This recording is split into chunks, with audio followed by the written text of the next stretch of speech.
At 92, Willie Nelson finally speaks up about John Denver, and the revelation has left fans of both music legends stunned, nostalgic, and deeply reflective, because for decades, Willie Nelson, the outlaw country icon with a voice like weathered oak and a soul full of songs, had carried memories of John Denver that he rarely shared, keeping them tucked away in the quiet corners of his heart. Even as fans often wondered what Nelson really thought about Denver, the full country crossover star with his golden hair, gentle demeanor, and heartfelt ballads about mountains, country roads, and the fragile beauty of nature. And now, after years of silence, Willie has chosen to reflect, and what he reveals paints a vivid picture of friendship, admiration, and unspoken truths between two men who, though walking different musical paths, were bound together by a mutual love for music, storytelling, and the spirit of America. John Denver, who rose to fame in the late 1960s and 1970s with songs like Take Me Home, Country Roads, and Annie's Song, often seemed like the opposite of Willie Nelson in the eyes of the public. Denver was clean-cut, wholesome, and embraced by mainstream audiences who loved his gentle, folksy optimism, while Nelson was the rebellious outlaw,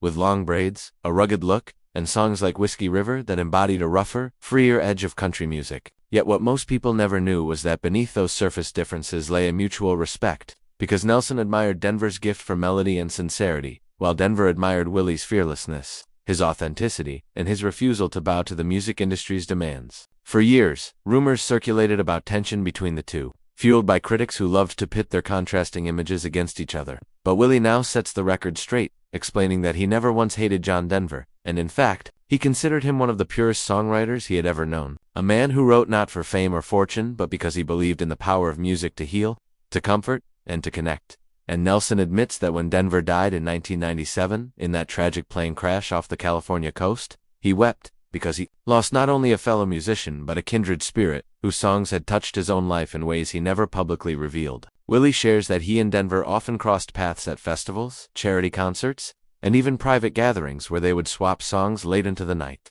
And Nelson recalls that Denver once confided in him about how lonely fame could be, despite the smiling image the world saw, and Willie, who knew that same loneliness all too well, felt an unspoken bond with Denver in those moments, a connection not of showmanship but of soul. And when Nelson says now, at 92, that John Denver was one of the rare few who understood the burden of carrying songs that millions loved but few truly understood, it brings new depth to both men's legacies. Willie also admits that he long regretted not recording more music with John Denver, because while they collaborated briefly and appeared on the same stages, there was always talk of a duet album that never came to fruition, and Nelson believes that if such a project had been completed, it would have stood as a timeless testament to the blending of Denver's bright, melodic optimism and Willie's earthy outlaw soul, a combination that could have bridged even more gaps between genres and generations. At 92, Willie has no need to hold back, and his words about John Denver are not just a tribute but a confession. He says that Denver's music reminded him of the simple things in life, the kind of truths you find under a big sky or by a campfire,